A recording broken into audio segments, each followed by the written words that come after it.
czyli swoją pierwszą szczapkę wybiłem w kwietniu 2011 roku, czyli za chwilę to będzie 15 lat.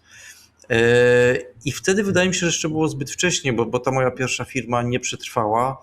Było za wcześnie, dlatego że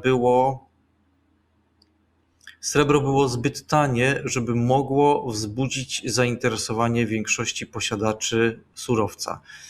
Teraz, kiedy nagle cena srebra za gram wynosi nie 2,50, nie 3 i nie 3,50, ale 9, 10, a w porywach nawet to było 12, 13, 15, no to ludzie po prostu odszukują te swoje sztućce, zastawy, stare monety, styki, luty, zlewki, no cudo na kiju i to do nas trafia. I kiedy to do nas trafia, no to my zaczynamy się zajmować przerobem tego na produkty, które są wystandaryzowane, więc określona czystość, określona gramatura,